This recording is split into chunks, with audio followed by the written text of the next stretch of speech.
1940 کو لاہور میں ہمارے عمائدین نے، زعمائے قوم نے، قائدین ملت نے جمع ہو کر یہ فیصلہ کیا اور تا حد نظر انسانوں کا انبوہ کثیر ان کی تائید کرتا ہے اور یہ نعرہ مستانہ بلند ہوتا ہے کہ ہم پاکستان بنا کے دم لیں گے۔ قائد اعظم نے کہا تھا ہم ایسی تجربہ گاہ چاہتے ہیں جس میں اسلامی اصولوں کا تجربہ کرے اور لوگوں کو بتائیں کہ اسلام یہ ہوتا ہے۔ 1947 کو پاکستان معرض وجود میں آتا ہے اور ابھی یہ ملک کمر سیدھی بھی نہیں کرتا کہ قائد اعظم اس دار فانی سے کوچ کر جاتے ہیں، اور پھر اس کے بعد یہ کے بعد دیگرے بانیان پاکستان جو ہراول دستے کے طور پہ کام کرتے تھے ایک ایک کر کے وہ رخصت ہو جاتے ہیں، اور آج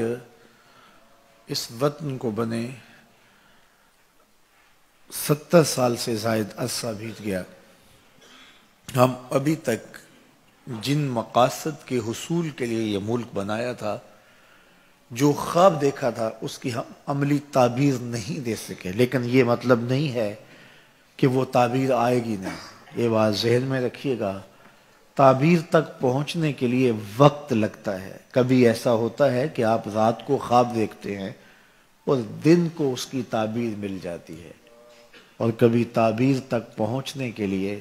کنعان کے اندھے کنویں میں جانا پڑتا ہے، پھر مصر کے بازار میں بکنا پڑتا ہے، محلاتی سازشوں کا شکار ہونا پڑتا ہے، جیل کاٹنی پڑتی ہے۔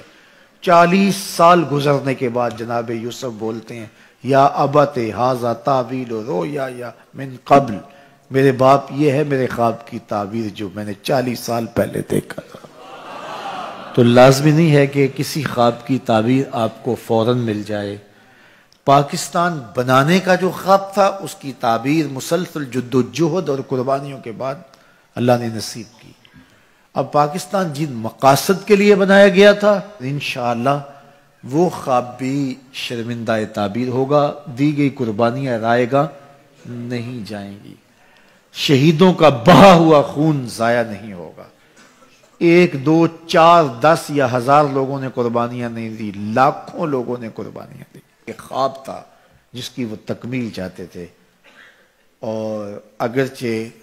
بد نصیب لوگوں نے ملک کو لوٹا اور اس ملک کے وسائل کو دونوں ہاتھوں کے ساتھ انہوں نے نوچ کر کے اپنی جائیدادیں بنائی، اور وطن کو جس مقصد کے لیے بنایا گیا تھا اس کی طرف ایک قدم بھی نہیں اٹھایا اور نہ ہی ایسے مواقع فراہم کیے۔ لیکن یہ قدرت کا امتحان ہے اور اس امتحان سے ہم گزر رہے ہیں۔ انشاءاللہ آج نہیں تو کل، کل نہیں تو آنے والے کل میں پاکستان انشاءاللہ العزیز اپنی تعبیر کی طرف بڑھے گا اور پاکستان انشاءاللہ اپنی منزل کی طرف رواں دواں ہوگا۔ یہ وہی سرزمین ہے جس سرزمین سے میر عرب کو ٹھنڈی ہوا آتی رہی ہے، یہ وہی سرزمین ہے جو محبتوں کا مسکن و مامن ہے، یہ وہی سرزمین ہے جو ہماری عقیدتوں کا مرکز ہے۔ اس وطن کے لیے جو ہے وہ کتنے لوگوں کی دعائیں اور بوڑھے اٹھنے والے ہاتھ آج بھی سحری کے وقت اٹھتے ہیں۔ میں عمرے کی سعادت کے لیے گیا تھا تو پاکستان کے حالات جب خراب ہوئے تو جو بھی ملتا تھا وہ یہ نہیں کہتا تھا کہ میرے لیے دعا کرو، ہر ایک کہتا تھا جناب پاکستان کے لیے دعا کرو۔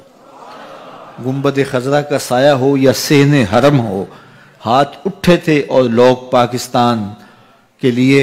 دعائیں مانگ رہے تھے۔ پاکستان سے بھی میسج گئے تو میں نے ان کو جواب دیا، میں نے کہا پریشان ہونے کی ضرورت نہیں، حضور کی نگاہ عنایت اس وطن کو نصیب ہے انشاءاللہ،